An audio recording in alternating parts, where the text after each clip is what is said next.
நீண்டகால முதல்வர்கள் இந்தியாவில் நிதிஷை மிஞ்சிய சாதனை வரலாறு பற்றிலாம் சில விஷயங்கள், மிக சுவாரஸ்யமான விஷயங்களை நம்ம பார்க்க போகிறோம்.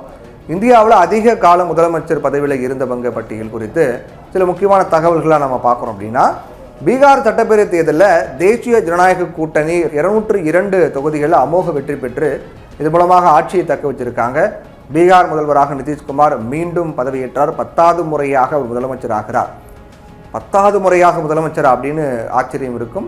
அதை விட மிஞ்சக்கூடிய அளவில் இந்தியாவில் பல வரலாறுகள் இருக்குது. அதுதான் நம்ம பார்க்க போகிறோம்.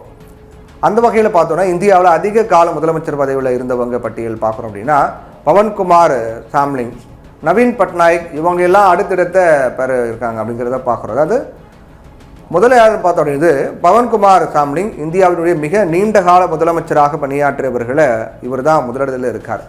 சிக்கிம் மாநிலத்தில் 24 ஆண்டுகள் 165 நாட்கள், 24 ஆண்டுகள் 165 நாட்கள் முதலமைச்சராக பதவி வகிச்சிருக்கார். இவ்வளோ ஆண்டுகள் பாருங்கள்.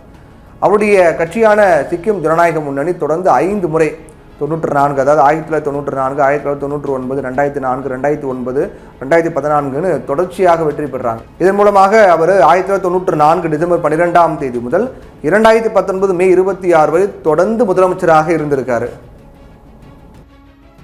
நவீன் பட்நாயக்கும் இந்தியாவில் மிக முக்கியமான ஒரு தலைவராக பார்க்கப்படுறார். அவரும் நீண்டகால முதலமைச்சராக இருந்திருக்கார். அவர் எத்தனை ஆண்டு காலம் அப்படின்னு பார்த்தோன்னா, ஒடிசாவை சேர்ந்த நவீன் பட்நாயக் 24 ஆண்டுகள் 99 நாட்கள் முதலமைச்சராக பதவி வகித்தவர் அப்படிங்கிற பெருமையை பெற்றிருந்தார். அவர் மார்ச் 5, 2000 முதல் ஜூன் 12, 2024 வரை ஆட்சியில் இருந்தார்.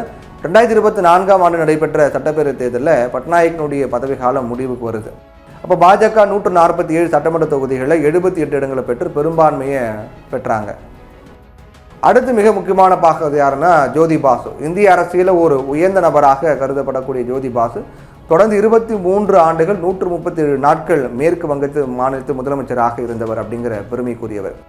அவர் 1977 ஜூன் 21 முதல் 2000 நவம்பர் 5 வரைக்கும் அந்த பொறுப்பில் இருந்தார். அதோட இந்தியாவுடைய பிரதமராக வாய்ப்பையும் அவர் மறுத்துட்டார். அந்த வாய்ப்பு தேடி வந்துச்சு.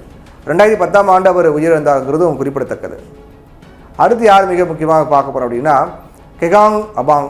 அருணாச்சல பிரதேசத்தை தொடர்ந்து 22 ஆண்டுகள் 250 நாட்கள் முதலமைச்சராக பதவி வகித்தவர் தான் கெகாங் அபாங். அவர் 1980 ஜனவரி 18 இருந்து 1999 ஜனவரி 19 வரையிலும், பிறகு 2003 ஆகஸ்ட் 3 முதல் 2007 ஏப்ரல் 9 வரையிலும் பதவியில் இருந்தார் சிஎம்ஆ. கெகாங் அபாங் தன்னுடைய 2 நீண்ட பதவி காலத்துக்கு அடுத்த 23 ஆண்டுகள் பணியாற்றினார். பல தசாப்தங்களாக அருணாச்சல பிரதேசத்தினுடைய அரசியல் நிலப்பரப்பை வடிவமைத்தவர் அப்படிங்கிற பெருமையும் அவருக்கு உண்டு. அது மறுக்க முடியாது. அடுத்த மிக முக்கியமான தலைவர் யாருன்னு பார்த்தோன்னா, லால் தங்ஹால்வா. மிசோரமில் 22 ஆண்டுகள் 60 நாட்கள் முதலமைச்சராக பதவி வகித்தவர் லால் தங்ஹால்வா. அவர் 1984 86, 1989 98, 2008 2018 ஆகிய ஆண்டுகளில் முதலமைச்சராக பதவி வகித்திருக்கார். வடகிழக்கில் மிக நீண்ட கால பணியாற்றிய காங்கிரஸ் தலைவர்களை ஒருவராகவும் லால் இருந்திருக்காரு. அடுத்து யாரு? வீரபத்ர சிங். ஹிமாச்சல பிரதேசத்தில் தொடர்ந்து 21 ஆண்டுகள் 13 நாட்கள் முதலமைச்சராக இருந்தார்.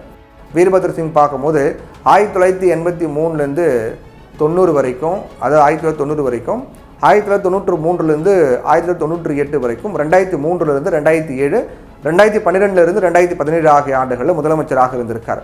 அதற்கு பிறகுதான் நாம சொல்லக்கூடிய நிதிஷ்குமார். அப்போ இவ்வளோ சாதனையாளர்கள் இருக்காங்க இந்த வரிசையில். நிதிஷ்குமாரை பற்றி நம்ம எல்லாருக்குமே தெரியும். பீகார் மிக நீண்ட கால முதலமைச்சராக பணியாற்றியவர் அப்படிங்கிற பெருமையை நிதிஷ்குமார் பெற்றிருக்காரு. 20 ஆண்டுகள் அவர் பல முறை பதவி வகித்திருக்கார். 2014ஆம் ஆண்டு ஒரு வருட இடைவெளியை தவிர்த்து பார்த்தோன்னா 2005ஆம் ஆண்டு முதல் பீகார் முதலமைச்சராக நிதிஷ்குமார் தான் இருந்து வர்றாரு. மீண்டும் 10வது முறையாக அவர் பதவியேற்றிருக்கார். இவங்களை தவிர பார்த்தோம்னா திரிபுராவுடைய மாணிக் சர்க்கார் 19 ஆண்டுகள் 363 நாட்கள், தமிழ்நாட்டினுடைய திமுகவின் மிக முக்கியமான தலைவர் கருணாநிதி பார்த்தோம் அப்படின்னா 18 ஆண்டுகள் 362 நாட்கள், பஞ்சாபினுடைய பிரகாஷ் சிங் பாதல் 18 ஆண்டுகள் 350 நாட்கள். இவங்க அடுத்தடுத்த இடங்களில் மிக முக்கியமான தலைவர்களாக பார்க்கப்பட்டாங்க. இப்படி இந்தியாவிலேயே பல தலைவர்கள் மிக நீண்ட காலம் முதலமைச்சராக இருந்த சாதனைகளை பெற்றிருக்காங்கிறது பார்க்க வேண்டியதாக இருக்கின்றது.